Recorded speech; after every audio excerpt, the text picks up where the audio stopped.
بسم الله الرحمن الرحيم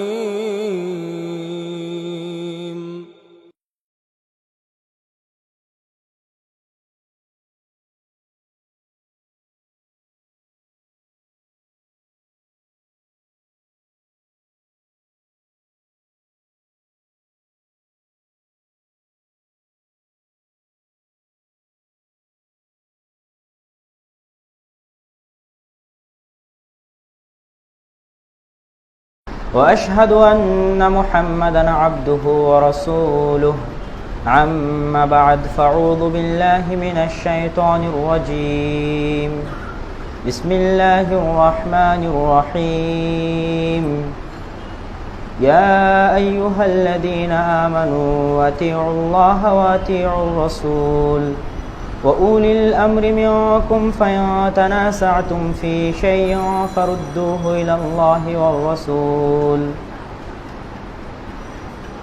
وعن أبي هريرة رضي الله تعالى عنه أنه قال قال رسول الله صلى الله عليه وسلم كل أمتي يدخلون الجنة إلا من أبى قيل من أبى يا رسول الله قال من أطاعني دخل الجنة ومن عصاني فقد أبى عن أنس رضي الله تعالى عنه أنه قال كنت أسقي أبا طلحة الأنصاري وأبا عبيدة بن الجراح وأبي بن كعب الخمر فجاءهم آت وقال حرمت الخمر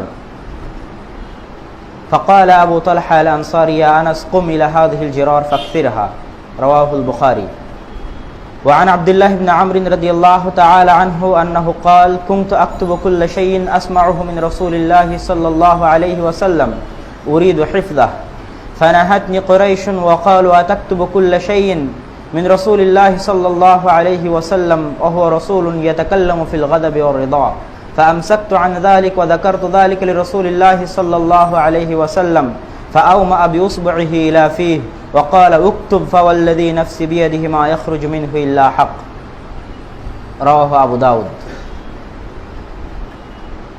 প্রশংসা আল্লাহর জন্য, শান্তি অবতীর্ণ হোক মুহাম্মদ সাল্লাল্লাহু আলাইহি ওয়াসাল্লামের উপর। রাসূল সাল্লাল্লাহু আলাইহি ওয়াসাল্লাম বলছেন মান সাল্লা আলাইয়া সালাতান সাল্লাল্লাহু আলাইহি আশরা, যে ব্যক্তি আমার প্রতি একবার দরুদ পড়ল আল্লাহ সুবহানাহু ওয়া তাআলা তার প্রতি 10 বার রহমত বর্ষণ করবেন। এই হাদিস বাংলাদেশে থাকতে অনেক শুনেছি, কিন্তু এই হাদিসের বাস্তবতা মদিনায় যাওয়ার পর হাড়ে হাড়ে টের পেয়েছি। আমাদের দেশে পথে প্রান্তরে রাস্তার পাশে যে সমস্ত বিলবোর্ড আমরা দেখতে পাই সেগুলোতে নগ্ন অর্ধনগ্ন মেয়েদের ছবি, বিভিন্ন অ্যাড, বিভিন্ন কোম্পানির অ্যাডভার্টাইজে ভর্তি হয়ে থাকে।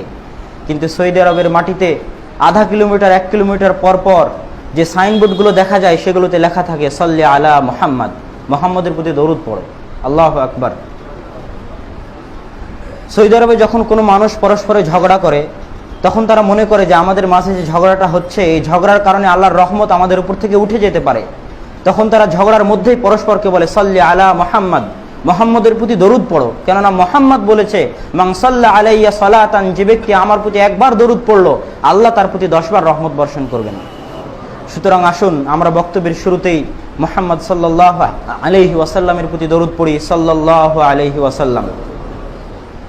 সম্মানিত উপস্থিতি, আজকের বক্তব্যের সংক্ষিপ্ত বিষয়বস্তু হচ্ছে হাদিস অস্বীকারীদের জবাব, বা আপনাকে হাদিস, আমাকে এবং আপনাকে হাদিস মানতেই হবে, আমি এবং আপনি হাদিস মানতে বাধ্য। হাদিস হচ্ছে মুহাম্মদ সাল্লাল্লাহু আলাইহি ওয়াসাল্লামের মুখনিসৃত বাণী, তার কথা, তার কাজ এবং তার মৌন সম্মতি। হাদিস হচ্ছে ইসলামী শরীয়তের মূল ভিত্তি। হাদিস জান্নাতের পথ নির্দেশক। আমরা যেমন রাসূল সাল্লাল্লাহু আলাইহি ওয়াসাল্লামকে ভালোবাসি তেমনি তার হাদিসকে ভালোবাসি। রাসূল সাল্লাল্লাহু আলাইহি ওয়াসাল্লামের অপমান যেমন আমরা সহ্য করতে পারি না, তেমনি রাসূলের হাদিসের অপমানও আমরা সহ্য করতে পারি না। রাসূলের মান সম্মান, রাসূলের ইজ্জত রক্ষার জন্য যেমন আমরা জীবন দিতে পারি, তেমনি রাসূলের মান সম্মান, রাসূলের হাদিসের মান সম্মান এবং রাসূলের হাদিসের ইজ্জত রক্ষার জন্য আমরা জীবন দিতে পারি।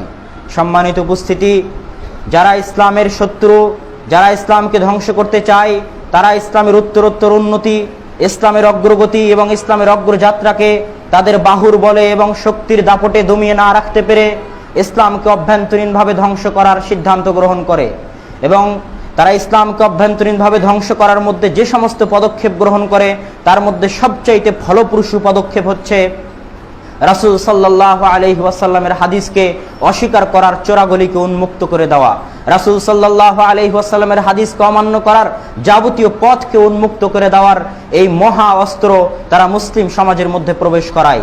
রাসূল সাল্লাল্লাহু আলাইহি ওয়াসাল্লামের মৃত্যুর পর হযরত ওমর ইবনুল খাত্তাব রাদিয়াল্লাহু তাআলা আনহুর মৃত্যুর পর হযরত আলী রাদিয়াল্লাহু তাআলা আনহুর খেলাফতের শেষের দিকে যে ফিতনার আগুন মুসলিম বিশ্বে জ্বলে ওঠে, সেই ফিতনার আগুনের মাধ্যমেই রাসূল সাল্লাল্লাহু আলাইহি ওয়াসাল্লামের হাদিসকে অস্বীকার করার যাত্রা শুরু হয়। সর্বপ্রথম জাহমিয়ারা আল্লাহ সুবহানাহু ওয়া তাআলার সিফাত সম্পৃক্ত হাদিসগুলোকে অস্বীকার করে, তারপরে খারিজিরা জেনার হদ রজমকে অস্বীকার করে, কেননা জেনার হদ রজম পবিত্র কোরআনে বর্ণিত নাই। তারপরে সবচেয়ে বেশি বিস্তৃতি লাভ করে হাদিস অস্বীকার করার এই ফিতনা মুতাজিলাদের সময়। তারা ওই সমস্ত সকল হাদিসকে পরিত্যাগ করে যেই সমস্ত হাদিস তাদের বিবেক বিরোধী, যেই সমস্ত হাদিসের সাথে তাদের বিবেক খাপ খায় না, সেই সমস্ত হাদিসগুলোকে তারা পরিত্যাগ করেছিল।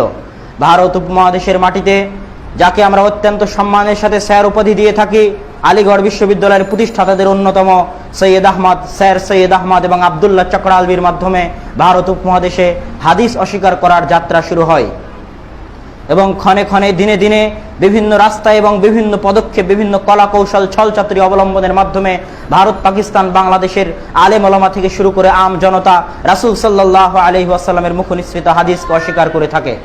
রাসূলের হাদিসকে যে কয়েকটি ভাবে অস্বীকার করা হয়, যে কয়েকটি ভাবে অমান্য করা হয়ে থাকে, তার মধ্যে এক নাম্বার হচ্ছে একদল মানুষ রাসূলের হাদিসকে দলিল হিসেবে মানতেই চায় না, গ্রহণ করতেই চায় না।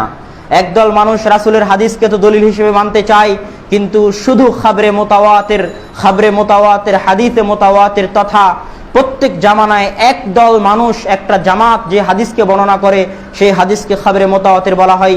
শুধু এই হাদিসকেই তারা মানতে চায়, কিন্তু খাবরে ওয়াহিদ যে হাদিসকে একজন রাবি বর্ণনা করে থাকে, যদিও রাবি শক্তিশালী হয়, যদিও রাবি ইমাম বুখারীর মতো ন্যায়পরায়ণ হয়, তারপরেও তারা খাবরে ওয়াহিদকে অস্বীকার করে থাকে। এই জাতীয় আলেমের সংখ্যা এবং এই জাতীয় মানুষের সংখ্যা ভারত উপমহাদেশের মাটিতে অনেক। একদল মানুষ রাসূলের হাদিসকে অস্বীকার করতে চায় এইভাবে যে তারা নিজের যুক্তি, বুদ্ধি, বিবেক এবং কিয়াসকে রাসূলের হাদিসের উপর প্রাধান্য দিয়ে থাকে। একদল মানুষ রাসূলের হাদিসকে এইভাবে অস্বীকার করতে চায়, তারা মুহাদ্দিসিনদের হাদিস তাহকিকের যে মূলনীতি, ইমাম বুখারী, ইমাম শাফি, ইমাম আহমদ বিন হাম্বল, ইমাম ইবনে তাইমিয়া, নাসিরউদ্দিন আলবানী, এনারা যেই মূলনীতির উপর চলে হাদিসের সহিহ বাছাই করে থাকেন, এই মূলনীতিকে তারা অস্বীকার করে। সৈয়দ আবুল আলা মওদুদীও তার মধ্যে অন্যতম। আরও যারা হাদিসকে অস্বীকার করতে চায়, তারা বিভিন্ন মূলনীতি, উসুলে ফিকহের বিভিন্ন মূলনীতির কেচিতে হাদিসকে কাটার মাধ্যমে হাদিসকে অস্বীকার করে। এইভাবে হাদিসকে একদল মানুষ বিভিন্নভাবে বিভিন্ন পন্থায় অস্বীকার করে। আজকের বক্তব্যের শুরুর দিকে যতদূর সম্ভব যারা রাসূলের হাদিসকে অস্বীকার করে তাদের যাবতীয় যুক্তি এবং দলিলের দাঁত ভাঙ্গা জবাব প্রদানের চেষ্টা করব, এবং যেগুলো বাকি থাকবে আল্লাহ যদি কোনোদিন হায়াতে বাঁচিয়ে রাখে তাহলে ভবিষ্যতে কোনো একদিন হবে ইনশাআল্লাহ। আর বক্তব্যের শেষের দিকে গিয়ে রাসূল সাল্লাল্লাহু আলাইহি ওয়াসাল্লামের হাদিস আপনাকে মানতেই হবে, এর উপর কিছু দলিল আদিল্লাহ পেশ করে আমার বক্তব্য রীতি টানার চেষ্টা করব ইনশাআল্লাহুল আজিজ। উপস্থিত মসজিদের সকল মুসল্লিকে উক্ত বক্তব্য অত্যন্ত মনোযোগের সাথে এবং অত্যন্ত সজাগের সাথে শ্রবণ করার জন্য আকুল আবেদন জানাচ্ছি।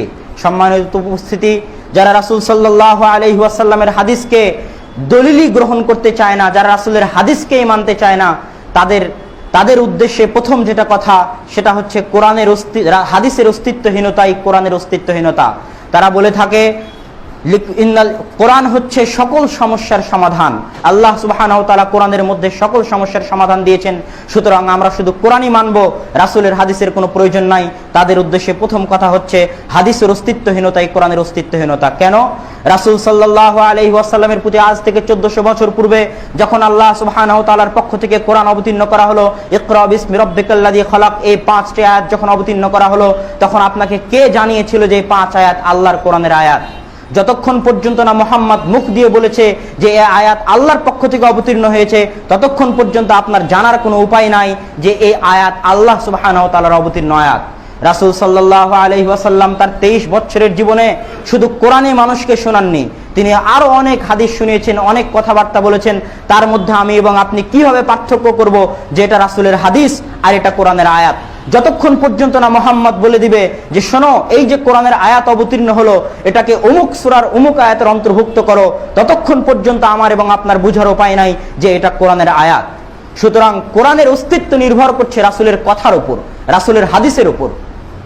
যখন আপনি রাসূলের হাদিসকে অস্বীকার করবেন তখন আপনি প্রকারান্তরে কোরআনকে অস্বীকার করলেন।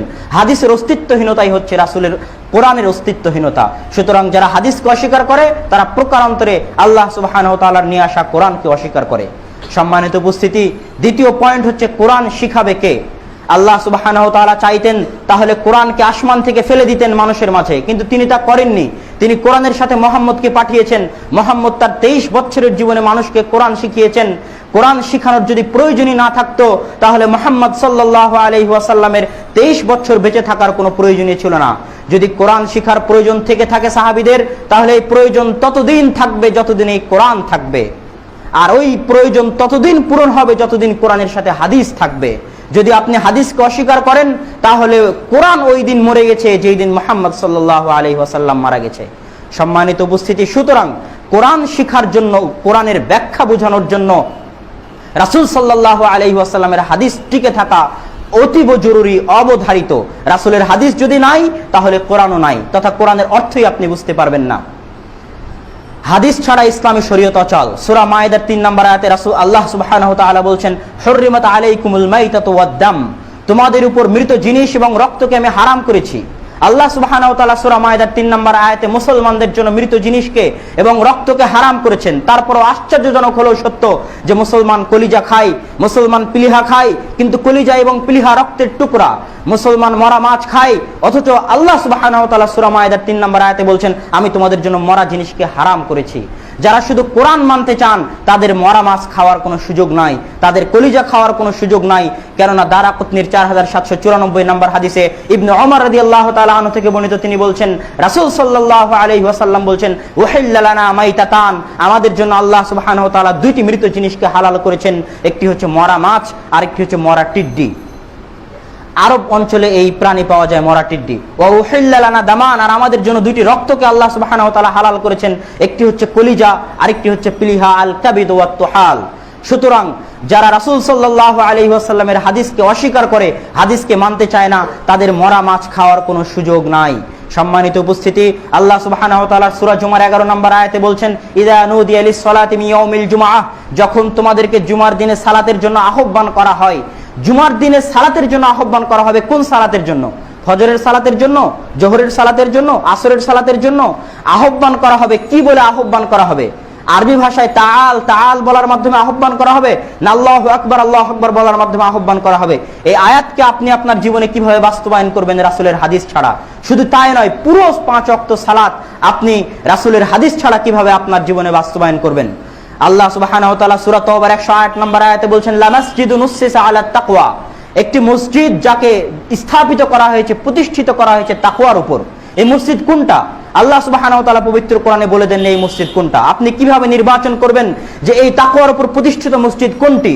রাসূল সাল্লাল্লাহু আলাইহি ওয়াসাল্লাম তিরমিজির 3099 নম্বর হাদিসে বলছেন, ইন্না হাযা লামাসজিদি হাযা, ওই তাকওয়ার উপর প্রতিষ্ঠিত মসজিদ হচ্ছে আমার এই মসজিদে নববী। সম্মানিত উপস্থিতি, আল্লাহ সুবহানাহু ওয়া তাআলা পবিত্র কোরআনের 2য় পারার 7ম পৃষ্ঠায় রমজান সম্পর্কিত আয়াতগুলোর মধ্যে বলছেন, কুলু ওয়াশরাবু হাত্তা ইয়াতাবায়্যানা লাকুমুল খায়তুল আবিয়াদু মিনাল খায়তিল আসওয়াদ, ততক্ষণ পর্যন্ত তোমরা খাও এবং পান করো যতক্ষণ পর্যন্ত সাদা রেখা কালো রেখা থেকে পৃথক না হয়। এই আয়াতের আপনি বাস্তবতা এবং ব্যাখ্যা কি বুঝবেন?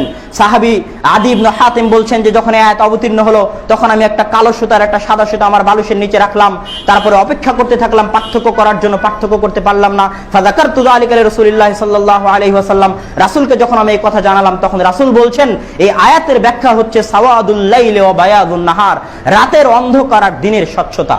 এই আয়াতের ব্যাখ্যা রাসূলের হাদিস ছাড়া আপনি কিভাবে করবেন? 2351 নম্বর হাদিসে, আবু দাউদের 2351 নম্বর হাদিসে রাসূল সাল্লাল্লাহু আলাইহি ওয়াসাল্লাম এই আয়াতের ব্যাখ্যা করে দিয়েছেন। শুধু তাই নয়, মুসলিম সমাজের একটি পূর্ণ অংশ রয়েছে, মানুষের মৃত্যুর পর থেকে নিয়ে কবরে প্রবেশ করানো পর্যন্ত এই পূর্ণ অংশের বিষয়ে পবিত্র কোরআনে কোথাও কিছু বলা নাই।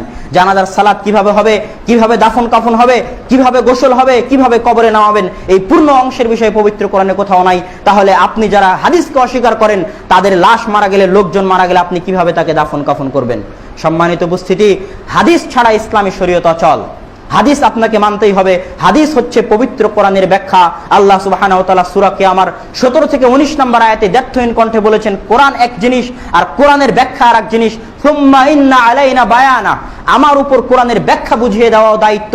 আমি শুধু কোরআন মুহাম্মাদের উপর অবতীর্ণ করিনি, বরং কোরআনের ব্যাখ্যাও তাকে বুঝিয়ে দিয়েছি। সূরা বাকারার 151 নম্বর আয়াতে আল্লাহ সুবহানাহু ওয়া তাআলা বলছেন, আরসালনা ফীকুম রাসূলাম মিনকুম ইয়াতলু আলাইকুম আয়াতিনা ওয়া ইউযাক্কিকুম ওয়া ইউআল্লিমুকুমুল কিতাবা ওয়াল হিকমা। তোমাদের মাঝে আমি এমন একজন রাসূল পাঠিয়েছি যে রাসূল তোমাদেরকে শিখিয়ে দিবেন কি? আল কিতাব ওয়াল হিকমা, আল্লাহর কিতাব এবং হিকমা। আল্লাহর কিতাব কোরআন তো আমাদের মাঝে আছে, কিন্তু সেই হিকমা কোথায়? পবিত্র কোরআনের সূরা বাকারার 151 নম্বর আয়াতে আল্লাহ সুবহানাহু ওয়া তাআলা মুহাম্মাদের উপর যে দায়িত্ব দিলেন যে তুমি হিকমা মানুষকে শিখিয়ে দিবে, এই হিকমা কোথায়? এই বিষয়ে মুহাম্মদ সাল্লাল্লাহু আলাইহি ওয়াসাল্লাম নিজেই বলছেন মুসনাদে আহমদের 17174 নম্বর হাদিসে, রাসূল সাল্লাল্লাহু আলাইহি ওয়াসাল্লাম, আলা ইন্নী উতিতুল কিতাবা মিসলাহু মাআহু, সাবধান, আমি শুধু কোরআন নিয়ে আসিনি, অমিসলাহু মাআহু, বরং কোরআনের সাথে অনুরূপ আরো একটি জিনিস নিয়ে এসেছি। রাসূলের পূর্ণ জীবন এবং পূর্ণ ইতিহাস ঘাটলে দেখা যায় যে কোরআন ছাড়া অনুরূপ যে জিনিসটি রাসূল নিয়ে এসেছিলেন সেটাই ছিল রাসূল সাল্লাল্লাহু আলাইহি ওয়াসাল্লামের হাদিস। সম্মানিত উপস্থিতি, রাসূল সাল্লাল্লাহু আলাইহি ওয়াসাল্লামের হাদিস অস্বীকার করার ক্ষেত্রে রাসূলের হাদিস সংকলন সংক্রান্ত কিছু অভিযোগ যা আহলে কোরআন বা রাসূলের হাদিসকে যারা অস্বীকার করে তারা পেশ করে থাকে এবং আমাদের অন্তরেও কাজ করে। এই অভিযোগগুলোর মধ্যে 1 নম্বর অভিযোগ হচ্ছে যে কোরআনকে যেভাবে লিখিত আকারে সংরক্ষিত করা হলো, রাসূলের হাদিসকে কেন সেইভাবে লিখিত আকারে সংরক্ষণ করা হলো না? এই প্রশ্নটা একটা উদ্ভট এবং ভিত্তিহীন প্রশ্ন। পবিত্র কোরআনকে লিখিত আকারে সংরক্ষণ করা হয়নি। পবিত্র কোরআন এবং হাদিস উভয়েরই সংরক্ষণের মূল ভিত্তি হচ্ছে সাহাবায়ে কেরামের স্মৃতিশক্তি, সাহাবায়ে কেরামের মুখস্থ শক্তি। যদি কোরআন সংরক্ষণের মূল ভিত্তি লিখিত হতো, লিখিত রূপ হতো, তাহলে মুহাম্মদ সাল্লাল্লাহু আলাইহি ওয়াসাল্লাম যখন দুনিয়া থেকে চলে গেলেন তখন তার কাছে কেন কোরআনের একটা লিখিত কপি ছিল না? আর কোন সাহাবীর কাছে কেন কোরআনের লিখিত কপি ছিল না? কারো কাছে 1 আয়াত, কারো কাছে 2 আয়াত, কারো কাছে একটা সূরা, এইভাবে কেন ছিল? এগুলো ছিল তারা ওই আয়াত এবং সূরা মুখস্থ করবে, একজনের কাছ থেকে মুখস্থ করা হলে তারা আরেকজনকে দিয়ে দিবে, এই জন্য ছিল। ইয়ারকের যুদ্ধে যখন 70-এর অধিক হাফেজ মারা গেল তখন ওমর রাদিয়াল্লাহু তাআলা আনহু আশঙ্কা করলেন যে কোরআন দুনিয়া থেকে উঠে যেতে পারে। তাহলে বোঝা যাচ্ছে যে কোরআন এতদিন টিকে ছিল হাফেজদের স্মৃতি শক্তির উপর ভিত্তি করে। আবু বকর রাদিয়াল্লাহু তাআলা আনহুর সাথে পরামর্শ করে যখন কোরআন জমা করা হলো তখন ওই জমা করা কোরআন হাফেজদের মুখস্থ শক্তির সাথে মিলিয়ে দেখা হলো। কেন হাফেজদের মুখস্থ শক্তির সাথে মিলিয়ে দেখা হলো? মিলিয়ে দেখার পর দেখা যাচ্ছে হাফেজদের স্মৃতি শক্তিতে সূরা তাওবার 2টি আয়াত আছে, কিন্তু লিখিত রূপে আর 2টি আয়াত নাই। তখন খুঁজতে থাকা হলো আর 2টি আয়াত কোথায়। পরে একজন সাহাবীর কাছে পাওয়া গেল। তাহলে বোঝা যাচ্ছে কোরআন এতদিন পর্যন্ত টিকে ছিল সাহাবীদের স্মৃতি শক্তির উপর ভিত্তি করে, এবং আজও পর্যন্ত পবিত্র কোরআন দুনিয়ার বুকে টিকে আছে হাফেজে কোরআনদের মুখস্থ শক্তি এবং স্মৃতি শক্তির উপর ভিত্তি করে। সুতরাং এই উদ্ভট প্রশ্ন যে কোরআনকে লিখিত আকারে সংরক্ষণ করা হয়েছে, হাদিসকে করা হয়নি, এই প্রশ্নটা সম্পূর্ণ ভিত্তিহীন। কোরআন সংরক্ষণ করা হয়েছে মুখস্থ শক্তির মাধ্যমে, কোরআনও সংরক্ষিত হয়েছে মুখস্থ শক্তির মাধ্যমে, হাদিসও সংরক্ষিত হয়েছে মুখস্থ শক্তির মাধ্যমে। পরবর্তীতে কোরআন লিখিত হয়েছে আবু বকরের জামানায়, আর হাদিস লিখিত হওয়া আনুষ্ঠানিকভাবে শুরু হয়েছে ওমর ইবনে আব্দুল আজিজ রাহিমাহুল্লাহর জামানায়। সম্মানিত উপস্থিতি, তারপরে তারা দ্বিতীয় যে প্রশ্নটা করে যে মানলাম কোরআন মুখস্থ শক্তির উপর ভিত্তি করে সংরক্ষণ করা হয়েছে, কিন্তু খোলাফায়ে রাশিদিন কেন শুধু কোরআন জমা করলেন, হাদিস কেন জমা করলেন না? এই প্রশ্নের জবাব আমার এবং আপনার বাস্তব জীবনের সাথে সম্পৃক্ত। আপনার পিতাকে আপনি অত্যন্ত ভালোবাসেন, অত্যন্ত শ্রদ্ধা করেন। আপনার পিতা যেই দিন মারা গেল, আপনার পিতা জীবিত থাকা অবস্থায় তার নিজের ছোট জীবনের কাহিনী বলতেন, আর আপনার পিতার একজন গুরু ছিল, একজন শ্রদ্ধেয় শিক্ষক ছিল, ওই শিক্ষকের কাহিনীও আপনার পিতা আপনার সামনে বলতেন। আপনার পিতা মারা যাওয়ার পর আপনি আপনার পিতার জীবনের ঘটনাগুলো নিয়ে আলোচনা করবেন, জীবনের ঘটনাগুলো নিয়ে পর্যালোচনা করবেন। আপনার পিতার ওই ভালোবাসার শিক্ষকের কথা খুব কমই স্মরণ করবেন। আর রাসূল সাল্লাল্লাহু আলাইহি ওয়াসাল্লামের সাহাবায়ে কেরাম রাসূলকে এতই ভালোবাসতেন যে খোলাফায়ে রাশিদিন যদি সাহাবীদেরকে চাপ দিতেন যে তোমরা হাদিস জমা করো, তখন সাহাবায়ে কেরাম অত্যন্ত আগ্রহ এবং উৎসাহের সাথে হাদিস জমা করতেন। এবং হাদিস জমা হওয়ার পর প্রত্যেক সাহাবী তার যে হাদিস মুখস্থ নাই ওই হাদিস মুখস্থ করার জন্য, কেননা মুহাম্মাদের প্রতি তাদের রয়েছে অগাধ ভালোবাসা, ওই হাদিস মুখস্থ করার জন্য তারা আপ্রাণ চেষ্টা করতেন। তখন তাদের অজান্তিক কোরআন অবহেলিত হয়ে যেত। যদি খোলাফায়ে রাশিদিন কোরআন মুখস্থ করার জন্য এবং কোরআনের শিক্ষা চালু করার জন্য চাপ দিতেন, তাহলে কোরআন এবং হাদিস মিলিত হওয়ার, ইখতিলাত হওয়ার আশঙ্কা ছিল। যে ইখতিলাত পূর্ববর্তী উম্মতের হয়েছে, মুসা আলাইহিস সালাতু ওয়াস সালামের সাথে হয়েছে, ঈসা আলাইহিস সালাতু ওয়াস সালামের সাথে হয়েছে, এই আশঙ্কা ছিল। তাই তো খোলাফায়ে রাশিদিন শুধু কোরআন জমা করেছেন। ওমর রাদিয়াল্লাহু তাআলা আনহু হাদিস জমা করার সিদ্ধান্ত নেওয়ার পরেও হাদিস জমা করার সিদ্ধান্ত থেকে এই জন্যই ফিরে এসেছিলেন যে কোরআন এবং হাদিস একসাথে মিশ্রিত হয়ে যেতে পারে। কোরআন যখন মানুষের জেহেনে, মানুষের ব্রেনে আলাদাভাবে বসে গেল, তখন ওমর ওমর ইবনে আব্দুল আজিজ রাহিমাহুল্লাহ হাদিসকে আলাদাভাবে জমা করার সিদ্ধান্ত গ্রহণ করলেন। এই পর্যায়ে আরো একটি প্রশ্ন দেখা দিতে পারে যে কোরআন তো সাহাবারা জীবিত থাকতেই খোলাফায়ে রাশিদিনী জমা করেছেন, আর হাদিস সংকলন করা শুরু হয়েছে আনুষ্ঠানিকভাবে প্রায় 100 হিজরির দিকে, তাহলে কিভাবে আমি এবং আপনি বুঝবো যে এই হাদিসগুলি রাসূলের মুখনিসৃত বাণী? সম্মানিত উপস্থিতি, এই প্রশ্নের জবাব অত্যন্ত মনোযোগের সাথে শুনবেন। রাসূল সাল্লাল্লাহু আলাইহি ওয়াসাল্লামের হাদিস 100 হিজরিতে আনুষ্ঠানিকভাবে লেখা শুরু হয়েছে, কিন্তু রাসূলের জীবদ্দশাতেই সাহাবায়ে কেরাম রাসূলের হাদিস লিখতেন। আবু দাউদের 3646 নম্বর হাদিস খুলুন। আব্দুল্লাহ বিন আমর রাদিয়াল্লাহু তাআলা আনহু বলছেন, কুনতু আকতুবু কুল্লা শাইইন মা আসমাউ মিন মুহাম্মদ সাল্লাল্লাহু আলাইহি ওয়াসাল্লাম, আমি প্রত্যেক ওই বিষয় লিপিবদ্ধ করতাম যা আমি মুহাম্মদ সাল্লাল্লাহু আলাইহি ওয়াসাল্লামের মুখ থেকে শুনতাম। ফানাহাতনি কুরাইশুন, কুরাইশরা আমাকে নিষেধ করলো যে মুহাম্মদ সাল্লাল্লাহু আলাইহি ওয়াসাল্লামের প্রত্যেক বিষয় লেখো না, কেননা মুহাম্মদ বাশার ইয়াতাকাল্লামু ফিল গাযাবি ওয়ার রিদা, মুহাম্মদ রাগের মাথায় কথা বলে, মুহাম্মদ সন্তুষ্টির মধ্যেও কথা বলে, ভুল ত্রুটি হয়ে যেতে পারে, মুহাম্মাদের সকল কথা তুমি লিপিবদ্ধ করো না। আব্দুল্লাহ বিন আমর বলছেন, ফাযাকারতু যালিকা লিরাসূলিল্লাহ সাল্লাল্লাহু আলাইহি ওয়াসাল্লাম, আমি রাসূলের হাদিস লেখা বন্ধ করে দিলাম এবং রাসূলকে এই ঘটনা রাসূলের সামনে পেশ করলাম। যখন রাসূলের সামনে পেশ করলাম তখন রাসূল আও মা আবিউসবুহি ইলা ফি, রাসূল সাল্লাল্লাহু আলাইহি ওয়াসাল্লাম তার আঙ্গুল দিয়ে তার মুখের দিকে ইশারা করে বলছেন, আব্দুল্লাহ বিন আমর, এই যে উক্তুব ফাওয়াল্লাযী নাফসি বিয়াদিহি, লেখো ওই সত্তার কসম যেই সত্তার হাতে মুহাম্মদের প্রাণ রয়েছে, মা ইয়াখরুজু মিন হাযা, এই মুখ থেকে বের হয় না ইল্লা হক, এই মুখ থেকে, এই জিহ্বা থেকে, এই ছোটের মধ্যে থেকে, মুহাম্মদের এই জিহ্বা এবং জবান থেকে হক সত্য ছাড়া আর কিছুই বের হয় না। ফাকতুব, অতএব তুমি লেখো। আবু হুরায়রা রাদিয়াল্লাহু তাআলা আনহু বলছেন বুখারীর কিতাবুল ইলমে যে মা মিন আসহাবিন নবী সাল্লাল্লাহু আলাইহি ওয়াসাল্লাম, রাসূল সাল্লাল্লাহু আলাইহি ওয়াসাল্লামের কোন সাহাবী নাই যে আমার চাইতে বেশি হাদিস জানে ইল্লা আব্দুল্লাহ বিন আমর, আব্দুল্লাহ বিন আমর ব্যতীত, কেননা আব্দুল্লাহ বিন আমর কানা ইয়াকতুবু, সে হাদিস লিখতো, ওয়া আনা লা আকতুবু, আর আমি আবু হুরায়রা হাদিস লিখতাম না, আমি মুখস্থ করতাম। সম্মানিত উপস্থিতি, এই দুটি হাদিস এছাড়াও আরো দলিল নিতে পারেন আবু বকর রাদিয়াল্লাহু তাআলা আনহু। আবু বকর রাদিয়াল্লাহু তাআলা আনহুর নিকটে যাকাতের যে হুকুম আহকাম, কয়টা উট হলে কয়টা যাকাত দেওয়া লাগবে, কত টাকা হলে কত টাকা যাকাত দেওয়া লাগবে, এই লিখিত রূপ ছিল, তিনি লিখিতভাবে সকল গভর্নরের কাছে পাঠিয়েছিলেন।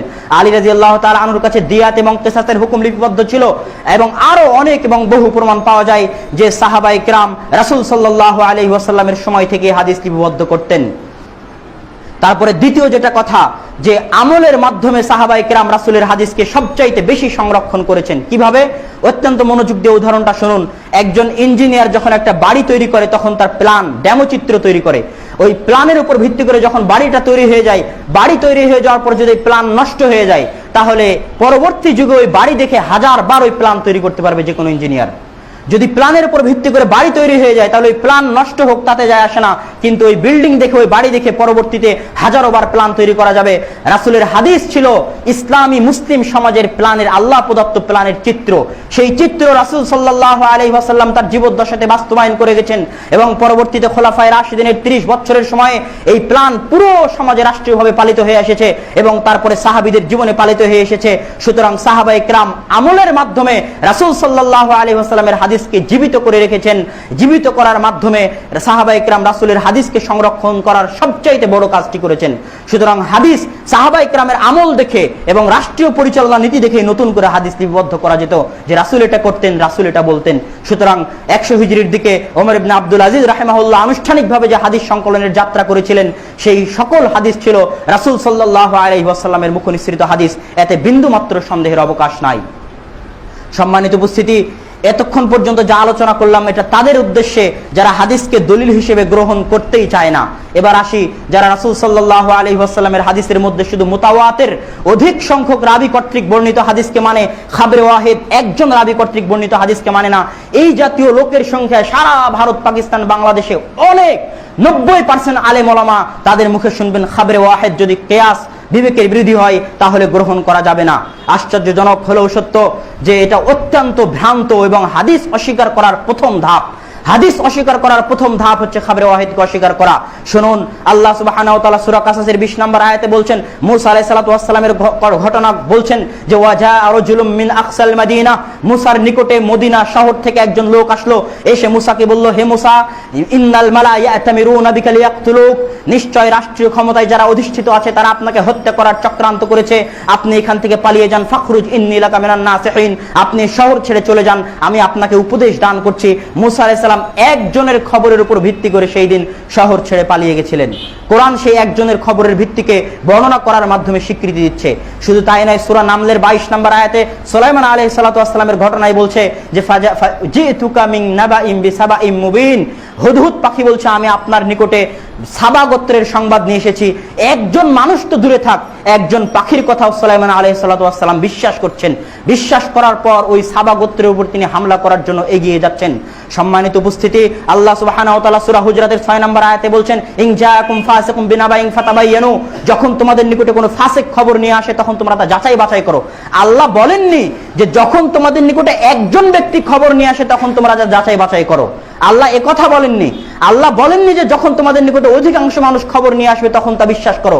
আল্লাহ বলেছেন যদি ফাসিক খবর নিয়ে আসে তাহলে যাচাই বাছাই করো। তাহলে বোঝা যাচ্ছে সংবাদ যাচাই বাছাই করা এবং সংবাদের সত্য মিথ্যা আধিক্যের উপর নির্ভর করে না, বরং মানুষের ন্যায় পরায়ণ হওয়া, মানুষের সৎ হওয়া আর মানুষের অসৎ হওয়ার উপর নির্ভর করে। সম্মানিত উপস্থিতি, সাহাবা ইকরাম খাবরে ওয়াহিদ মানতেন, তার দলিল নিন। সাহাবা ইকরামের পক্ষ থেকে নাসাইর 745 নম্বর হাদিসে আব্দুল্লাহ বিন ওমর রাদিয়াল্লাহু তাআলা আনহু বলছেন যে বাইনান নাস ফি মসজিদে কুবা, মানুষ মসজিদে কুবাতে ফজরের সালাত আদায় করছিল। ফাজাআহুম আতিন, এমত অবস্থায় একজন ব্যক্তি আসলো আর ঘোষণা করলো ফজরের সালাত চলছে, ইমামতি চলছে, কিরাত চলছে। এমত অবস্থায় একজন ব্যক্তি এসে ঘোষণা করলো যে মুহাম্মদ সাল্লাল্লাহু আলাইহি ওয়াসাল্লামের প্রতি কোরআন অবতীর্ণ হয়েছে। আর কোরআন অবতীর্ণে এই হুকুম আসছে যে ফাস্তাকবিলুল কাবা, তোমরা তোমাদের কিবলাকে বাইতুল মাকদেসের দিক থেকে মুখ ফিরিয়ে কাবার দিকে করে দেওয়া হয়েছে।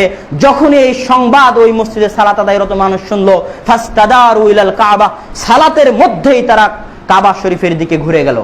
একজন ব্যক্তির খবরের উপর ভিত্তি করে সেই দিন সাহাবায়ে কিরাম রাসূলের হাদিসকে অনুসরণ করেছিলেন। আরো একটা ঘটনা শুনুন, বুখারীর 7253 নম্বর হাদিস, আনাস রাদিয়াল্লাহু তাআলা আনহু বর্ণিত, তিনি বলছেন কুনতু আসকিল খামারা, আমি শরাব বা মদ পান করাচ্ছিলাম আবু তালহা আল আনসারী, উবাই বিন কাব এবং আবু উবাইদা ইবনুল জাররাহ, এই তিনজন মহান মহান সাহাবীকে আমি আনাস শরাব বা মদ খাবার প্রদান করছিলাম। ফাজাআহুমা, তিনামত অবস্থায় একজন ব্যক্তি আসলো আর ঘোষণা দিল ইন্নাল খামরা কদ হুররিমাত, নিশ্চয় মদকে হারাম করে দেওয়া হয়েছে। এই ঘোষণা দেওয়া মাত্রই আবু তালহা আল আনসারী বলছেন ইয়া আনাস কুম, আনাস উঠো, কুম ইলা হাযিহিল জিরার ফাকসিরহা, আনাস উঠো আর এই যত মটকায় মদ আছে সকল মটকাকে ভেঙে খান খান করে দাও। শুধু মুহাম্মদ মদ খাওয়া নিষেধ করেছে, মদ খাওয়া শুধু বন্ধ করাতে স্থির হতে পারে না আনাস, মুহাম্মদ যেই মদ খাওয়া নিষেধ করেছে ওই মদ যেই পাতিলে আছে ওই পাতিলকেও ভেঙে টুকরা টুকরা করে দাও। আল্লাহু আকবার। সাহাবীদের কি ঈমান ছিল! শুধু একজনের হাদিস শোনার উপর ভিত্তি করে মদ খাওয়া তো বন্ধ করলেন, যত মটকায় মদ ছিল সকল মটকাকে ভেঙে সেই দিন আনাস রাদিয়াল্লাহু তাআলা আনহু খান খান করে দিয়েছিলেন একজনের হাদিসের উপর ভিত্তি করে। আজকে যারা খাবরে ওয়াহিদকে অস্বীকার করতে চায় তারা এই হাদিসের কি জবাব দিবে? আল্লাহ সুবহানাহু ওয়া তাআলার নিকটে দোয়া করি, আল্লাহ যেন উপস্থিত মসজিদের সকল মুসল্লিকে রাসূলের হাদিসের অনুসরণে তাদের জীবনে যত হাদিস বিরোধী কাজকর্ম আছে, নিজের বাড়িতে যত মূর্তি আছে, যত সিনেমা আছে, যত কিছু আছে, গান বাজনা আছে মোবাইলে, সবকিছু যেন এই আবু তালহা আনসারীর মতো তাদের অন্তরে ঈমান দান করে আর তারা যেন রাসূলের হাদিস শোনা মাত্রই ফাকসিরহা ভেঙে খান খান করে দেয়। আল্লাহুম্মা আমিন। সম্মানিত উপস্থিতি, রাসূল সাল্লাল্লাহু আলাইহি ওয়াসাল্লামের খবরে ওয়াহিদকে অস্বীকার করা দুনিয়ার বুকে সবচেয়ে জঘন্য কাজ। দুনিয়ার প্রতিটি কাজই একজন ব্যক্তির উপর নির্ভর করে চলে। আপনি যদি একজন ব্যক্তির খবরকে অবিশ্বাসী করবেন, যদি ধারণা প্রসূতই বলবেন, তাহলে পুরো ইসলামী শরীয়ত ধারণা প্রসূত।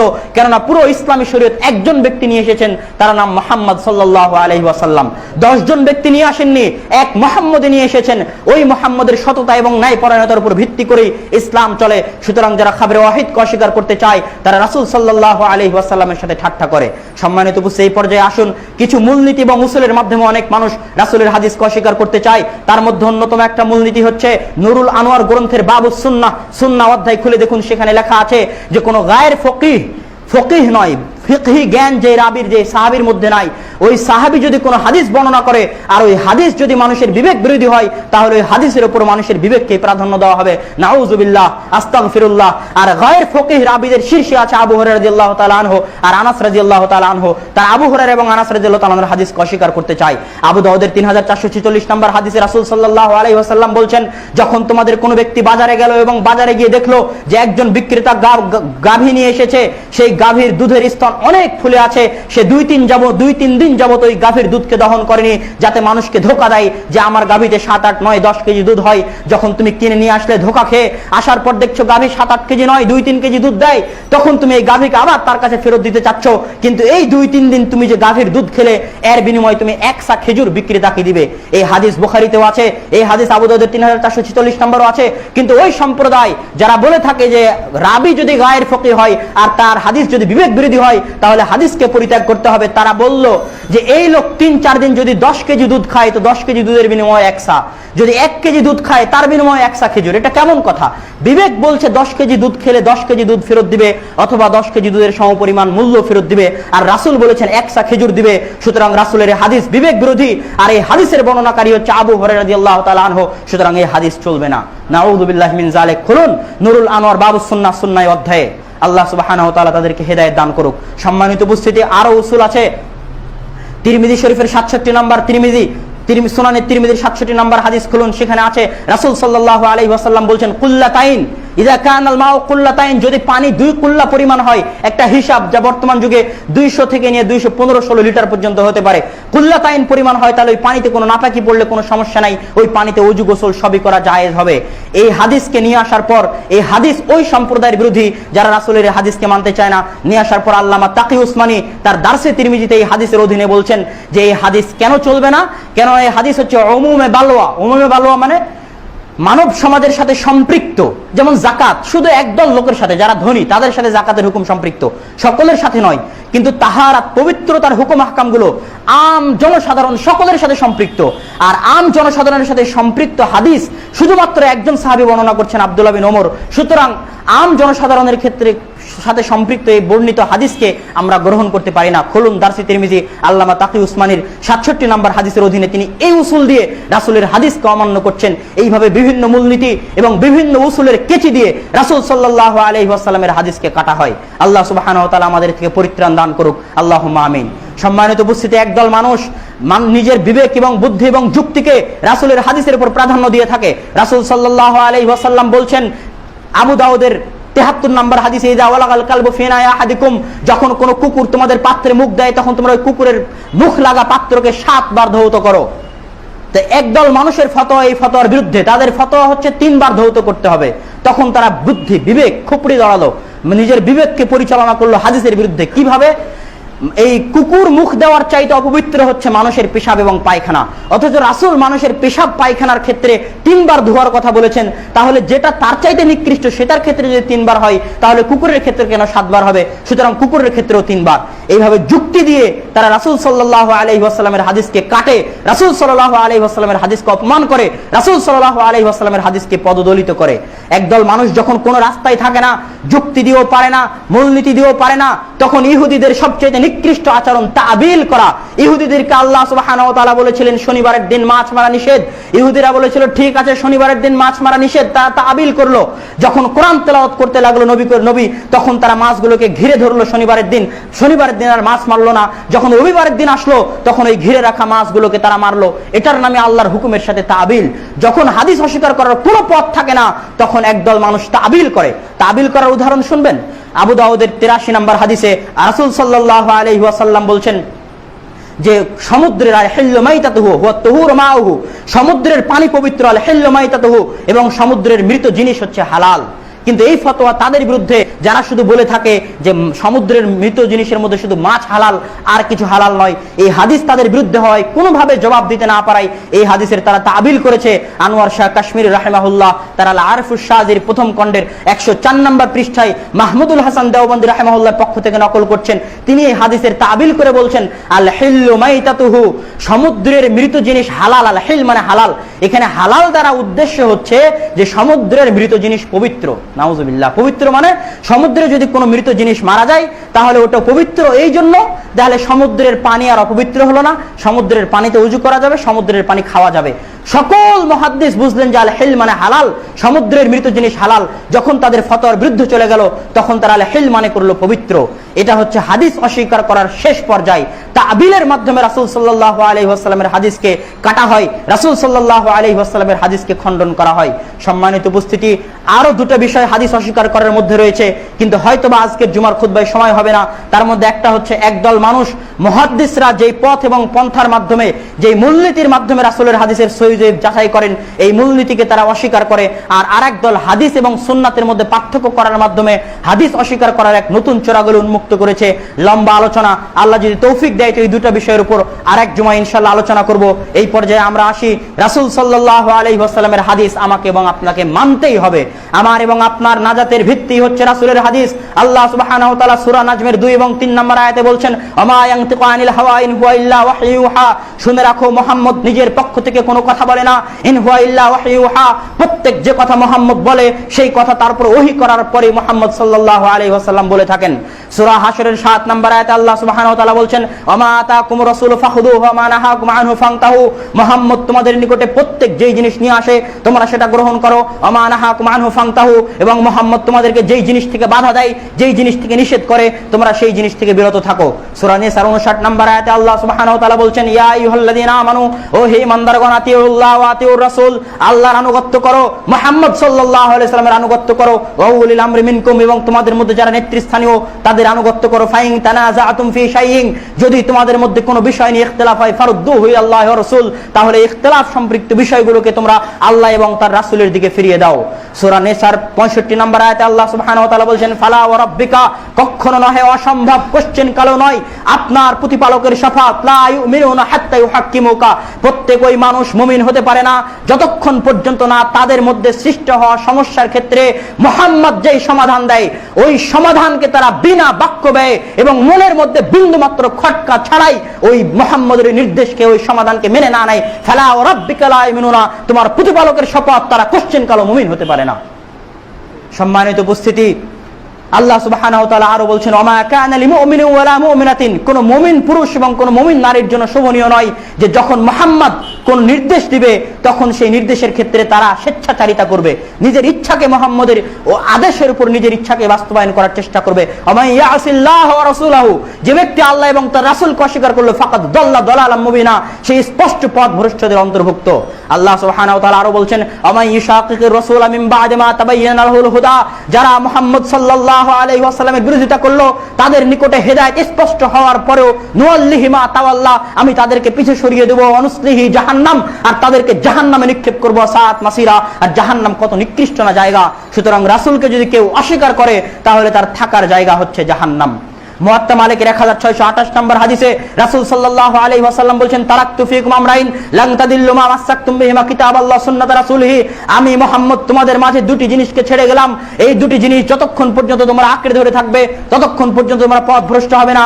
এক কিতাবুল্লাহ, আর দুই সুন্নাত রাসূলিহি, দ্বিতীয় হচ্ছে রাসূল সাল্লাল্লাহু আলাইহি ওয়াসাল্লামের সুন্নাত। সম্মানিত উপস্থিতি, সুনানে দারিমির 204 নম্বর হাদিসে ওমর রাদিয়াল্লাহু তাআলা আনহুর সময় থেকে নিয়ে বহুদিন যাবত এক বিখ্যাত কাজী ছিল ইসলামী সমাজে, তার নাম কাজী শুরাহ। কাজী শুরাহের বৈঠকে একবার কেস চলছে, আঙ্গুল কাটলে তার দিয়াত দিতে হয় 10টা উট। এই আঙ্গুল কাটুক, এই আঙ্গুল কাটুক, যে আঙ্গুলি কাটুক তার দিয়াত হচ্ছে 10টা উট। রাসূল সাল্লাল্লাহু আলাইহি ওয়াসাল্লামের হাদিস বুখারীতে আছে। যখন কাজী শুরাই ফয়সালা করলো একটা কেসাসের যে আঙ্গুল কাটার বিনিময়ে তোমাকে 10টা উট দিতে হবে, তখন ওই আসামি বলছে যে কিভাবে সম্ভব, এই আঙ্গুল কাটলে তো মানুষের কাজ করতে অত অসুবিধা হয় না, জীবন পরিচালনা করা যায় এই আঙ্গুল কাটলেও, কিন্তু এই আঙ্গুল বা এই আঙ্গুল কাটলে কাজ করা, যে কোনো প্রকার কাজ করা অনেক কঠিন হয়ে যায়, সকল আঙ্গুল হাতের সমান নয়, এই আঙ্গুলের জন্য 10টা উট দিতে হবে, এই আঙ্গুলের জন্য 10টা উট দিতে হবে, কিভাবে হতে পারে? যখন আসামি এই কথা বলল, সুনানে দারিমির 204 নম্বর হাদিস খুলে দেখুন, কাজী শুরাই তখন তাকে ধমক দিয়ে বলছেন, ওয়াই হাক, তোমার ধ্বংস হোক, ইন্না সুন্নাতা মানাতিল কিয়াস, নিশ্চয় রাসূলের হাদিস মানুষের বিবেকের রাস্তাকে বন্ধ করে দিয়েছে, ইত্তাবি, পারলে অনুসরণ করো, ওয়ালা তাবতাদি, কিন্তু বিদআত সৃষ্টি করিও না। সম্মানিত উপস্থিতি, আব্দুল্লাহ বিন ওমর রাদিয়াল্লাহু তাআলা আনহুর পক্ষ থেকে মুসনাদে আহমদের 5700 নম্বর হাদিসে পাওয়া যাচ্ছে যে আব্দুল্লাহ বিন ওমর রাদিয়াল্লাহু তাআলা আনহুর নিকটে একদল লোক এসে বলছে, হজ 3 প্রকার, হজ্জে ইফরাদ, হজ্জে কিরান এবং হজ্জে তামাত্তু। ওমর রাদিয়াল্লাহু তাআলা আনহু হজ্জে ইফরাদকে পছন্দ করতেন, আর রাসূল সাল্লাল্লাহু আলাইহি ওয়াসাল্লাম হজ্জে তামাত্তুকে পছন্দ করতেন। তো আব্দুল্লাহ বিন ওমর কাছে এসে লোকজন জিজ্ঞেস করছে যে আপনি কোনটাকে পছন্দ করেন? তখন আব্দুল্লাহ বিন ওমর বলছে, আমিও হজ্জে তামাত্তুকে পছন্দ করি। তখন লোকজন জিজ্ঞেস করছে যে আপনি আপনার বাপের বিরুদ্ধে চলে গেলেন। তখন আব্দুল্লাহ বিন ওমর তাদেরকে ধমক দিয়ে বলছেন, আহাক্কু আন তাত্তাবিউ রাসূলুল্লাহ আম তাত্তাবিউ মুহাম্মদ, তোমরা কি মুহাম্মদের অনুসরণ করা তোমাদের জরুরি না ওমরের অনুসরণ করা জরুরি? ওমর রাদিয়াল্লাহু তাআলা আনহুর অনুসরণ করা না করার উপর কারো জান্নাত জাহান্নাম নির্ভর করে না, কিন্তু মুহাম্মদের অনুসরণ করা না করার উপর মানুষের জান্নাত জাহান্নাম নির্ভর করে। সুতরাং মুহাম্মদ সাল্লাল্লাহু আলাইহি সাল্লাম যা বলেছেন সেটাই তোমাদেরকে মানতে হবে। সম্মানিত উপস্থিতি, রাসূল সাল্লাল্লাহু আলাইহি ওয়াসাল্লামের হাদিস আমাকে এবং আপনাকে মানতেই হবে। ইবনে মাজার 17 নম্বর হাদিসে দেখুন, আব্দুল্লাহ বিন মুগাফফাল রাদিয়াল্লাহু তাআলা আনহু থেকে বর্ণিত, তিনি বলছেন যে আমি একদা বসেছিলাম, আমার পাশে একজন লোক ছিল, সে কঙ্কর দিয়ে পাখি মারছিল, কঙ্কর ইট পাটকেল ঢিলা দিয়ে পাখি মারছিল। আমি তাকে বললাম, রাসূল সাল্লাল্লাহু আলাইহি ওয়াসাল্লাম কঙ্কর দিয়ে পাখি মারতে নিষেধ করেছেন, তুমি কঙ্কর দিয়ে পাখি মারো না। এই কথা বলার পরেও ওই ব্যক্তি কঙ্কর দিয়ে পাখি মারতে থাকলো। আমি তাকে বললাম, উহাদ্দিসুকা আন রাসূলিল্লাহ, আমি আল্লাহর রাসূলের পক্ষ থেকে তোমাকে হাদিস শোনাচ্ছি যে তুমি কঙ্কর দিয়ে পাখি মারো না। কেননা তীর দিয়ে পাখি মারলে পাখি মারা যায়, গুলি করলে পাখি মারা যায়, কঙ্কর দিয়ে পাখিকে মারলে পাখি আঘাতপ্রাপ্ত হয়, পাখি কষ্ট পায়, পাখি মারা যায় না। এই হাদিস শোনানোর পরেও যখন তুমি কঙ্কর দিয়ে পাখি মারছো, লা উকাল্লিমুকা আবাদা, আমি তোমার সাথে কোশ্চিন কালো কথা বলবো না। এটা ছিল হাদিসের অনুসরণে সাহাবীদের জজবা। আব্দুল্লাহ বিন ওমর রাদিয়াল্লাহু তাআলা আনহুর সামনে আব্দুল্লাহ বিন ওমর রাদিয়াল্লাহু তাআলা একবার হাদিস শোনাচ্ছেন যে রাসূল সাল্লাল্লাহু আলাইহি ওয়াসাল্লাম বলেছেন, লা তামনাউ ইমা আল্লাহ, তোমরা আল্লাহর বান্দীদেরকে মসজিদে যেতে বাধা দিও না। এই কথা শোনার পর আব্দুল্লাহ বিন ওমর রাদিয়াল্লাহু তাআলা আনহুর ছেলে বেলাল বলছে, ওয়াল্লাহি লা নামনাউহুন্না, আল্লাহর কসম আমি মেয়েদেরকে মসজিদে যেতে বাধা দিব।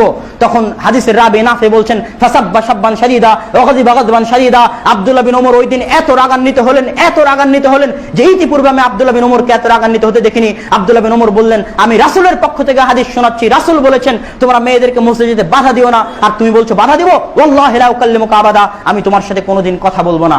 এটাই ছিল রাসূলের হাদিসের অনুসরণে সাহাবীদের জজবা। সম্মানিত উপস্থিতি, যারা নিজেদের বিবেক বুদ্ধিকে রাসূলের হাদিসের উপর প্রাধান্য দিতে চায় তাদের উদ্দেশ্যে বলতে চাই, আবু দাউদের 162 নম্বর হাদিসে রাসূল আলী রাদিয়াল্লাহু তাআলা থেকে বর্ণিত, তিনি বলছেন, লাউ কানা দ্বীনু বির রায়, যদি দিন চলতো মানুষের বিবেক বুদ্ধি দিয়ে, লাকানা আসফালুল খুফি আলা, তাহলে মুজার নিচের অংশ, পায়ের নিচের অংশ মাসাই করা বেশি জরুরি ছিল উপরের অংশের চাইতে, কেননা ময়লা নিচের অংশেই লাগে। আর আমি আলী রাসূলকে দেখেছি রাসূল মুজার উপরের অংশে, পায়ের উপরের অংশে মাসাহ করতেন। যদি দিন বিবেক দিয়ে চলতো তাহলে নিচের অংশে মাসাহ করা জরুরি ছিল, কিন্তু আল্লাহ রাসূল তা করেননি। এই ক্ষেত্রে একটা কথা বলে রাখি যে রাসূলের কোনো হাদিস, রাসূলের কোনো কথা যদি আপনার বিবেকের সাথে খাপ না খায়, আপনার বিবেকের সাথে মিল না খায়, আপনার বিজ্ঞানের সাথে মিল না খায়, তাহলে আপনাকে ভেবে নিতে হবে রাসূলের হাদিস কোশ্চেন কালো বিবেক বিরোধী হতে পারে না, কোশ্চেন কালো বিজ্ঞান বিরোধী হতে পারে না। আপনার বিবেকে ত্রুটি আছে, আপনার বিবেকে দুর্বলতা আছে, আপনার বিজ্ঞানে দুর্বলতা আছে, আপনার বিজ্ঞানে ত্রুটি আছে। রাসূলের হাদিস কোশ্চেন কালো বিজ্ঞান এবং মানব সমাজের বিবেকের বিরোধী হতে পারে না। ওই যে হাদিসে শোনালাম যে রাসূল বলেছেন যদি তুমি গরু কিনতে গিয়ে ধোঁকা খাও তাহলে এক সা খেজুর সাথে গরু ফেরত দিবে। ওই হাদিসের জবাবে যারা এই হাদিসকে অস্বীকার করেছে বিবেক বিরোধী হওয়ার অভিযোগ দিয়ে, তাদের জবাবে আল্লামা ইবনুল কাইয়্যিম রাহিমাহুল্লাহ ইলামুল মুওয়াক্কিনে তাদেরকে কবর দিয়েছেন যুক্তি দিয়ে যে রাসূলের এই হাদিস মানুষের বিবেকের পক্ষে। কেন? এই ব্যক্তি কত কেজি দুধ খালো ফেরত দেওয়ার আগ পর্যন্ত, 5 কেজি খালো না 10 কেজি খালো, এটা নিয়ে উভয়ের মধ্যে গন্ডগোল হবে। সে বলতে পারে আমি 5 কেজি দুধ খাইছি, তোমাকে 5 কেজি দুধ ফেরত দিচ্ছি। আমার কথা কি বুঝতে পারছেন? একটা লোক গরু কিনে নিয়ে আসলো, নিয়ে আসার পর সে ধোঁকা খেয়েছে, ভেবেছিল 7-8 কেজি হবে, কিন্তু দুধ হচ্ছে 2 কেজি 2.5 কেজি। এখন গরু ফেরত দিবে। এখন এই 2-3 দিন যে সে দুধটা খেলো, এই দুধের মূল্যও তো ওই বিক্রেতাকে ফেরত দিতে হবে, কেননা সে তার গরুর দুধ খেয়েছে। তো আল্লাহ রাসূল বলছেন 1 সা খেজুর ফেরত দিবা। তো একদল লোক বলছে এটা বিবেক বিরোধী, যতখানি দুধ খেয়েছে ততখানি ফেরত দিবে, অথবা দুধের সমপরিমাণ মূল্য ফেরত দিবে, এই বলে তারা এই হাদিসকে অস্বীকার করেছে। তো আল্লামা ইবনুল কাইয়্যিম বলছেন তোমরা পাগল, তোমরা বোকা, তোমরা বুঝো না, রাসূলের হাদিস বুঝার মতো বিবেক তোমাদের হয়নি। রাসূল এই জন্যই বলেছেন 1 সা খেজুর দিবেন, কেননা এই লোক কত কেজি দুধ খেয়েছে এটা নিয়ে গন্ডগোল হবে উভয়ের মধ্যে। এই লোক মিথ্যা বলতে পারে, যে বিক্রেতা সে তার সাথে গন্ডগোলে লিপ্ত হতে পারে না, আপনি 10 কেজি দুধ খেয়েছেন আমাকে 10 কেজি ফেরত দেন। এই বলতে পারে না আমি 5 কেজি দুধ খেয়েছি তোমাকে 5 কেজি দুধ ফেরত দিচ্ছি। এই নিয়ে গন্ডগোল হবে, কেউ কারো কথাকে বিশ্বাস করবে না। তাই তো আল্লাহ রাসূল বলে দিয়েছেন 1 সা খেজুর ফেরত দিতে হবে। তোমাদের বিবেক নাই, তোমাদের বুদ্ধি নাই, যারা রাসূলের হাদিসকে নিজেদের বিবেক বিরোধী মনে করো। রাসূল সাল্লাল্লাহু আলাইহি ওয়াসাল্লাম কোনো কথা বলেন না যতক্ষণ পর্যন্ত না আল্লাহ সুবহানাহু ওয়া তাআলার পক্ষ থেকে তিনি ওহী পান। সম্মানিত উপস্থিতি, বক্তব্যের শেষাংশে এসে বলতে চাই, আহমদ ইবনে হাম্বল রাহিমাহুল্লাহর পক্ষ থেকে বর্ণিত আছে, তিনি বলছেন সিয়ার ওয়া আলামিন নুবালার 11তম খণ্ডের 213 নম্বর পৃষ্ঠায় ইমাম আহমদ বিন হাম্বল বলছেন, মা সামি'তু হাদিসান ইল্লা আমিলতু বিহি, আমি ইমাম আহমদ বিন হাম্বল মা কাতাবতু হাদিসান, এমন কোন হাদিস লেখিনি যে হাদিসের প্রতি আমি আহমদ বিন হাম্বল আমল করিনি। যখন আমি একটা হাদিস লিখলাম যে আল্লাহ রাসূল সাল্লাল্লাহু আলাইহি ওয়াসাল্লাম হেজামা, অতীত যুগের প্রাচীন চিকিৎসা হচ্ছে হেজামা, যেখানে ব্যথা হয় সেখানে যন্ত্র লাগিয়ে সেখানকার পচা রক্ত, দুর্গন্ধযুক্ত রক্ত বের করে নেওয়া হয়। যখন আমি হাদিস পড়লাম যে আল্লাহ রাসূল হেজামা করেছেন আর হেজামা যে ব্যক্তি করালো তাকে 1 দিনার দিয়েছেন, তখন আমি আহমদ বিন হাম্বল ঘর থেকে বের হয়ে গেলাম, আমি হেজামা করালাম আর হেজামা করানো ওয়ালাকে 1 দিনার দিলাম। এটাই ছিল আমাদের সালাফে সালেহিন, রাসূলের হাদিসের প্রতি আমল করার জাযবা। সম্মানিত উপস্থিতি, ইমাম তিরমিজি বলছেন যে এই কিতাব আমার তিরমিজি শরীফ যেই বাড়িতে থাকবে, আল হাযাল কিতাব আল্লাযী ফি বাইতিহি, এই তিরমিজি সুনানে তিরমিজি যেই বাড়িতে থাকবে, কাআন্নান নবী সাল্লাল্লাহু আলাইহি ওয়াসাল্লাম ইয়াতাকাল্লামু ফি বাইতিহি, রাসূল সাল্লাল্লাহু আলাইহি ওয়াসাল্লাম যেন তার বাড়িতে কথা বলছেন। আল্লাহু আকবার। বুখারী এবং মুসলিমে যে হাদিসগুলো আছে ওগুলো কার কথা? আল্লাহর রাসূলের কথা। সাহাবায়ে কেরাম সরাসরি শুনেছেন, আমি এবং আপনি সরাসরি শুনতে পাচ্ছি না। বুখারী এবং মুসলিমে লিপিবদ্ধ আছে, সাহাবীদের সামনে যখন রাসূল কোনো কথা বলতেন, কোন সাহাবী যদি তার সরাসরি নির্দেশ অমান্য করে থাকে তাহলে সেই সাহাবী কাফের হওয়ার যোগ্যতা রাখে, বরং কাফের হয়ে যেত। কিন্তু কোন সাহাবী রাসূলের কোনো কথাকে অস্বীকার করেননি। আজকে আমি রাসূলের কাছ থেকে সরাসরি শুনছি না, বুখারী এবং মুসলিমে রাসূলের কথা শুনতে পাচ্ছি, রাসূলের কথা দেখতে পাচ্ছি। বুখারী এবং মুসলিমে রাসূলের কথা শোনার পরেও যদি আমি রাসূলকে অস্বীকার করি তাহলে কাফের হওয়ার সম্ভাবনা আছে। সম্মানিত উপস্থিতি, তাই রাসূলের হাদিস আমাকে এবং আপনাকে অনুসরণ করতেই হবে। রাসূলের হাদিস কিভাবে অনুসরণ করবেন তার একটা উদাহরণ দেখুন। আনাস রাদিয়াল্লাহু তাআলা থেকে বর্ণিত, তিনি বলছেন 3 জন লোক রাসূল সাল্লাল্লাহু আলাইহি ওয়াসাল্লামের বাড়িতে আসলো। যা সালাসাতু রাহতিন, 3 জন লোক রাসূলের বাড়িতে আসলো, তারা রাসূলের ইবাদত সম্পর্কে জিজ্ঞেস করলো। অনেক প্রসিদ্ধ হাদিস, রাসূলের স্ত্রীরা যখন তার ইবাদত জানালেন তাকাল্লুহা, তখন তারা রাসূলের ইবাদতকে অনেক অল্প মনে করলো। আর তারা বলল আইনা নাহনু মিনান নবী সাল্লাল্লাহু আলাইহি ওয়াসাল্লাম, কোথায় রাসূল আর কোথায় আমরা? রাসূলের জীবনের সকল গুনাহ ক্ষমা করে দেওয়া হয়েছে, আমাদের তো ক্ষমা করা হয়নি। আমরা সারা দিন সিয়াম রাখবো, আসুমু দাহরান ওয়ালা উফতিরু, কোনদিন সারা বছর সিয়াম রাখবো, কোনদিন ইফতার করব না। একজন বলল আমি বিবাহ করব না, আর একজন বলল আমি উসাল্লিল লাইলা আবাদা, আমি সারা রাত্র ইবাদত করব। রাসূল সাল্লাল্লাহু আলাইহি ওয়াসাল্লাম যখন বাড়িতে ফিরলেন তখন তাদেরকে বললেন যে আকুলতুম কাযা ওয়া কাযা, তোমরা কি এই কথা বলেছো যে আমি সারা দিন সিয়াম পালন, আমি সারা বছর সিয়াম পালন করব, আমি কোনোদিন বিবাহ করব না, আমি সারা রাত্র ইবাদত করব? তখন রাসূল সাল্লাল্লাহু আলাইহি ওয়াসাল্লাম তাদেরকে বললেন, শুনে রাখো, ইন্নী লা আখশাকুম লিল্লাহ, আমি মুহাম্মদ দুনিয়ার বুকে আসমানের নিচে আল্লাহকে সবচাইতে বেশি ভয় করি। ওয়া আতকাকুম লিল্লাহ, দুনিয়ার বুকে আমি সবচাইতে বেশি মুত্তাকি। আমি বিবাহ করেছি, আমি রাত্রে সালাত আদায় করি, আমি রাত্রে ঘুমাই, আমি সিয়াম পালন করি আবার সিয়াম ভঙ্গ করি। মান রাগিবা আন সুন্নতি ফালাইসা মিন্নি, যে ব্যক্তি আমার সুন্নাত থেকে মুখ ফিরিয়ে নিল, ফালাইসা মিন্নি, সে আমার উম্মতের অন্তর্ভুক্ত নয়।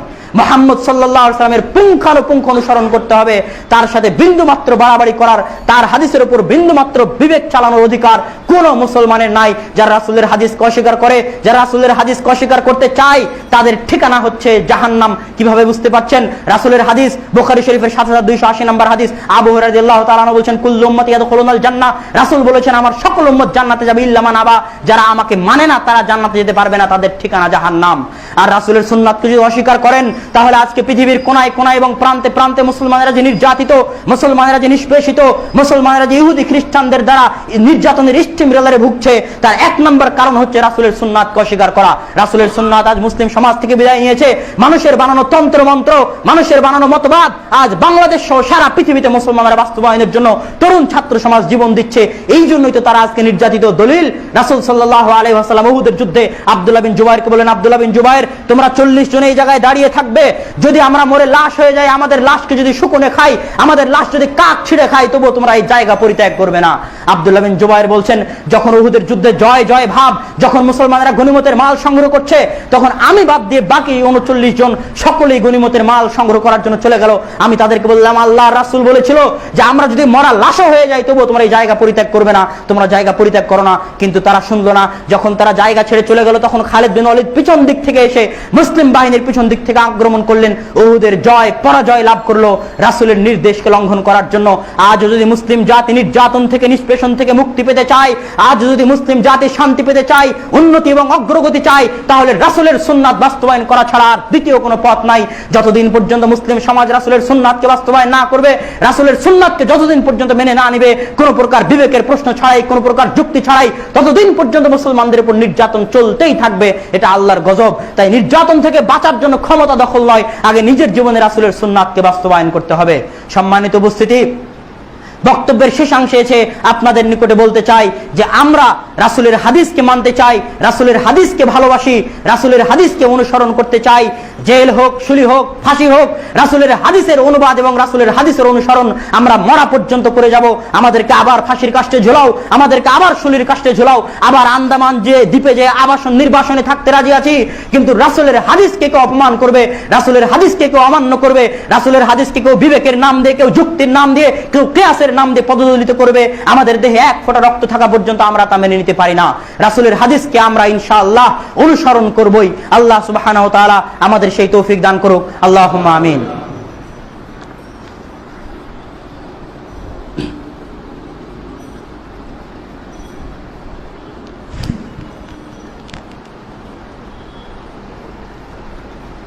ইন্নাল হামদালিল্লাহি ওয়াহদাহু ওয়াসসালাতু ওয়াসসালামু আলা মান লা নাবিয়্যা বা'দাহু। বক্তব্যের সারমর্ম বলে আমি বক্তব্যের ইতি টানবো ইনশাআল্লাহ। প্রথম আলোচনা ছিল যে যারা রাসূল সাল্লাল্লাহু আলাইহি ওয়াসাল্লামের হাদিসকে পূর্ণাঙ্গ একদম অস্বীকার করতে চায় তাদের জবাব। তার এক নাম্বার ছিল হাদিসের অস্তিত্বহীনতাই কোরআনের অস্তিত্বহীনতা। দ্বিতীয় নাম্বার ছিল হচ্ছে কোরআন শিখানোর জন্য রাসূলের হাদিসের প্রয়োজন রয়েছে, যদি হাদিস না থাকে তাহলে কোরআন শিখার কোনো পথ নাই। আর তৃতীয়ত ছিল রাসূল সাল্লাল্লাহু আলাইহি ওয়াসাল্লামের হাদিস ছাড়া ইসলামের শরীয়ত অচল। চতুর্থত ছিল হাদিসই হচ্ছে কোরআনের ব্যাখ্যা। আর পঞ্চম ছিল রাসূলের হাদিস সংকলন সম্পর্কিত যে তিনটা অভিযোগ, যে কোরআন কেন লিখিত আকারে সংরক্ষণ করা হলো, হাদিস কেন করা হলো না, খোলাফায়ে রাশিদিন কেন করলেন, অন্যরা হাদিস কেন সংরক্ষণ করলেন না, শুধু কোরআন কেন করলেন, আর 90 বছর পরেও যে হাদিস জমা করা হয়েছে হাদিস যে রাসূলের হাদিস, এই তিনটা অভিযোগের বিস্তারিত জবাব দেওয়া আছে। তারপরে আলোচনা করেছি যারা মূলনীতির মাধ্যমে রাসূলের হাদিসকে কেচি দিয়ে কাটে তাদের প্রতিবাদে। তারপরে আলোচনা ছিল যারা রাসূল সাল্লাল্লাহু আলাইহি ওয়াসাল্লামের হাদিসের উপরে নিজের বিবেক বুদ্ধি এবং রায়কে প্রাধান্য দান করে। তারপরে আলোচনা ছিল যারা রাসূলের হাদিসকে অস্বীকার করার কোনো পথই পায় না, তখন তাবিল করার মাধ্যমে রাসূলের হাদিসকে অস্বীকার করে। এবং আরো দুইটি আলোচনা বাকি থেকে গেছে, মুহাদ্দিসদের উসুলকে অস্বীকার করা এবং হাদিস এবং সুন্নাতের মধ্যে পার্থক্য করা। এই বিষয়ে আরেকদিন যদি সময় হয় ইনশাআল্লাহ আলোচনা করব। আর পরিশেষে বিস্তারিত আলোচনা করলাম যে রাসূলের হাদিস আমাকে এবং আপনাকে মানতেই হবে। বক্তব্যের শেষাংশে এসে আপনাদের নিকটে অধমের দোয়া থাকবে, রাসূলের হাদিসকে ভালোবাসি, অন্তরের অনেক বড় স্বাদ যে আল্লাহ যদি রাসূলের হাদিসের খাদেম হিসেবে কবুল করেন, যেভাবে বড় বড় আলেমদেরকে রাসূলের খাদেম হিসেবে হাদিসের খাদেম হিসেবে কবুল করেছেন, উপস্থিত সকল মুসল্লির নিকটে আমার অন্তরের অন্তরস্থল থেকে করজোরে আবেদন থাকবে যে রাসূলের হাদিসের প্রতি মহব্বত আছে, রাসূলের হাদিসের প্রতি ভালোবাসা আছে, আল্লাহ যেন আমার মতো অধমকে রাসূলের হাদিসের একজন খাদেম হিসেবে কবুল করে নেন। আল্লাহুম্মা আমিন। এই দোয়া আপনাদের কাছে রেখে আজকের বক্তব্য এখানেই শেষ করছি। ইয়া আইয়ুহাল্লাযীনা আমানু সাল্লু আলাইহি ওয়া সাল্লিমু তাসলিমা। আল্লাহুম্মা সাল্লি আলা মুহাম্মাদ ওয়া আলা আলি মুহাম্মাদ কামা সাল্লাইতা আলা ইব্রাহিম ওয়া আলা আলি ইব্রাহিম ইন্নাকা হামিদুম মাজিদ। আল্লাহুম্মা বারিক আলা মুহাম্মাদ ওয়া আলা আলি মুহাম্মাদ কামা বারাকতা আলা ইব্রাহিম ওয়া আলা আলি ইব্রাহিম ইন্নাকা হামিদুম মাজিদ। ربنا ظلمنا أنفسنا وإن لم تغفر لنا وترحمنا لنكونن من الخاسرين. ربنا آتنا في الدنيا حسنة وفي الآخرة حسنة وقنا عذاب النار. اللهم أعز الإسلام والمسلمين. اللهم أعز الإسلام والمسلمين. اللهم اخذل الكفرة والمشركين. اللهم اخذل الكفرة والمشركين. اللهم انصر من نصر دين محمد صلى الله عليه وسلم واجعلنا منهم. اللهم انصر من نصر دين محمد صلى الله عليه وسلم واجعلنا منهم. اللهم اخذل من خذل دين محمد صلى الله عليه وسلم ولا تجعلنا منهم. ربنا آتنا في الدنيا حسنة وفي الآخرة حسنة وقنا عذاب النار. رب ارحمهما كما ربياني صغيرا. سبحان ربك رب العزة عما يصفون وسلام على المرسلين والحمد لله رب العالمين.